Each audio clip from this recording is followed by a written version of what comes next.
This is time, this is price. And to make money with trading, you need to use both. And in this video, I'm going to show you how to increase your win rate using time and price together with a step-by-step delivery sequence. I'm going to show you why you keep being stopped out before the real move and how to trade the red folder news events like FOMC, NFP, and CPI. We are on episode 9 of the trader pyramid inside the technicals part. No time to waste. Let's go. There's two non-negotiables when trading because every single trade has these two. Before you even think about making an entry, there needs to be a key level where price can react from. And a key level is nothing more than a higher time frame PD array, and higher time frame fair value gap, order block, alt high or low. That is your entry zone. Price need a reason to turn around, to reverse. So when you see your trade and you see this structure happening, what we see in previous episodes as well, this reaction needs to come from a key level. For example, here we went away from a weekly low. It's a key level. And next to reaction from a key level, a higher time from key level, there needs to be a draw on liquidity.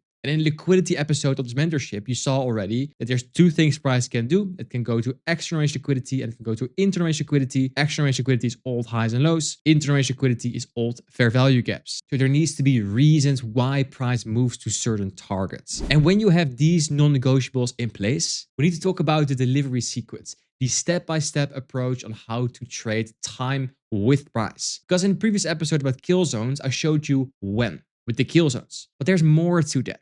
Let's take a look. So during the kill zone, there needs to be price into the key level. In this example, there's a 4-hour bearish fair value gap after we swap liquidity. It's a 4-hour chart.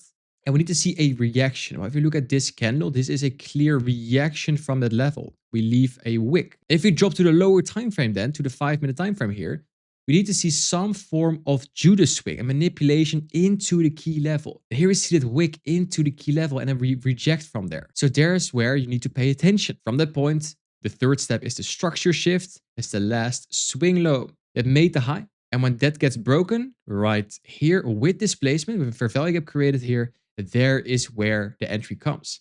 And see how choppy the delivery was before that. You can just ignore that because you just need to wait for the structure shift in your direction. Because there was a clear drawn liquidity in this example. It was an Asia low, a session low.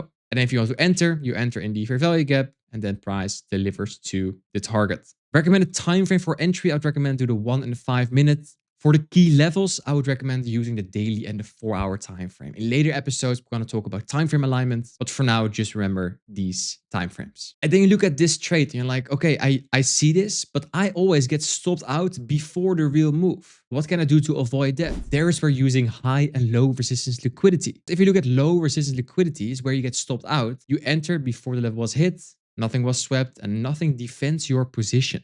And low resistance liquidity are failure swings. It's low resistance liquidity because there's all swing highs that did not take out any other high. It's easy to take out. So when price comes there, it goes there very energetically. What we want is our position to be defended by high resistance liquidity. Because when we have that key level from the step-by-step sequence, higher time frame key level, and we have the structure shift during a kill zone, ideally during the New York Open, there is where the entries will come. And high resistance liquidity is a liquidity sweep into a key level before the real move. We want to be defended by high resistance liquidity and we want to target low resistance liquidity. So if you're getting stopped out before the real move, think about the following. Is your stop loss not defended by low resistance liquidity? Most of the time it is. And there's one exception to this rule. And there's where there's high resistance liquidity. So there is a liquidity sweep, but that liquidity sweep has been made outside of a kill zone. When I see highs and lows that are high resistance created between kill zones, not inside the kill zones, I trust them less. And I even consider them to be also low resistance liquidity. That's the only exception to this rule. And in the kill zone video, you already saw that trading before FOMC, NFP, and CPI is not the right thing to do. Let me show you what you can do with all the red folders. This is the framework you can use to successfully trade all the red folders.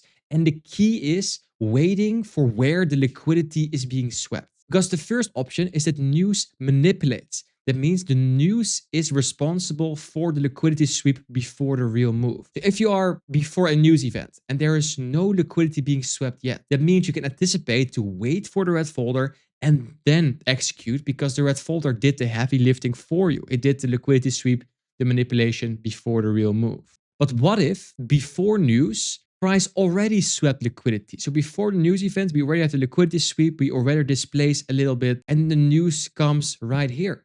What they can then expect? They can expect price to start expansion with the move. And in these scenarios, I'm willing to take a trade with maybe a little bit bigger stop loss.